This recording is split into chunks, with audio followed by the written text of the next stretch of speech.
Urban development is something more and more ranchers are becoming familiar with as cities continue to spread into rural areas. Cattleman to Cattleman reporter Brad Bullup has more on how one West Coast rancher is dealing with the nearby growth of one of the nation's largest cities. You'll find Koopman Ranch nestled among the California hills near the city of Pleasanton. Tim Koopman's family has been raising cattle in this part of the state since 1918. We're actually in the Bay Area of California, about 50 miles east of San Francisco. I know it's difficult to gather that we've got some cattle ranching operations still in the Bay Area, but we were basically here before most of the people were. We kind of had this thing about crossbreeding, and so we basically stayed with the British breeds. With a Hereford base from 40 years ago, we've outcrossed with Red Angus and Shorthorn. As you can imagine, the close proximity to San Francisco is causing problems. Urban development is pushing right up to the fence line at Koopman Ranch.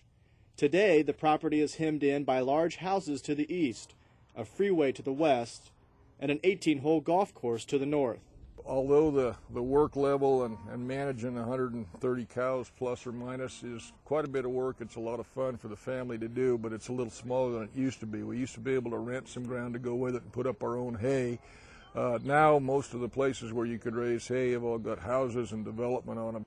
Like many cattlemen across the country, Tim is learning how to live with the new pressures that urban development is putting on his business. One important step is to communicate with his neighbors about the benefits of having a ranch nearby.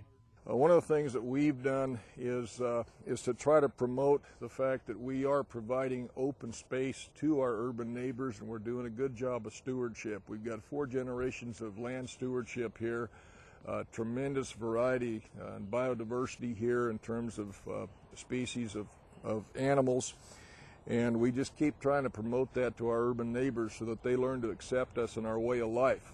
I think there's a real conscious effort on people's parts now, urban people and city people, to understand that we are an essential cog in the whole economic cycle of the country, and they need to work with us and leave us in place and benefit from the fact that we provide them with some beautiful view sheds and open space. Even the nearby golf course has realized the benefit of having a ranch as a neighbor.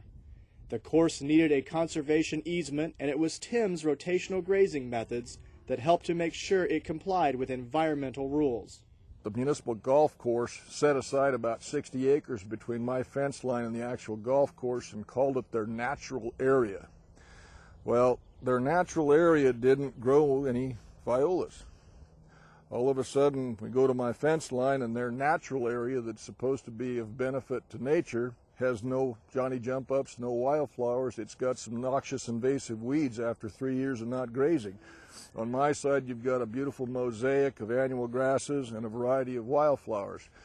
So that was another learning tool that we were able to use to convince the folks that were associated with the golf course that grazing was an essential tool for rangeland management and biodiversity. Tim is the 4th generation to raise cattle at Koopman Ranches, and the conservation practices that he is demonstrating to his neighbors were installed at an early age. Tim respects the work that his forefathers did to protect the environment, and he uses today's modern technology to build on those past efforts. What we've tried to at least introduce to the concept of doing things right was maybe a little bit more technology. We've established a couple of off-stream drinking water sources whereby we've taken an active spring that's been productive but maybe not routed properly. We've installed solar pumps and been able to pump to an upland area and then distribute livestock water to a variety of areas in the uplands that hadn't had adequate water before. This way you get a little better livestock distribution, you get more even utilization of your grasslands. There naturally will be some differences between ranchers and environmentalists, but Tim's operation shows that there are also some common goals. As far as management style and what our family goals and objectives are, I don't think they're too far removed from most environmentalists. And I think if you took the most zealous environmental advocate and put him in the room with a rancher and asked them that question, what do you want? I think after a while you'd pretty much see that they really want the same things. They want clean water and they want clean air and they want productive grassland. And I think that's what all of us really do want. So there is common ground. We just need to meet it. California livestock producers also face a lot of legislative pressure. Tim thinks a highly visible ranch like his, that is close to a major urban area, can benefit ranchers. What we're trying to do is to show people that the stewardship being provided by ranchers throughout the state of California, for that matter, has been sound and been valid. And if you look at the endangered species list in the state of California, we've got 300 and some odd endangered species, and most of them are going to be found on privately managed and privately stewarded ranch lands.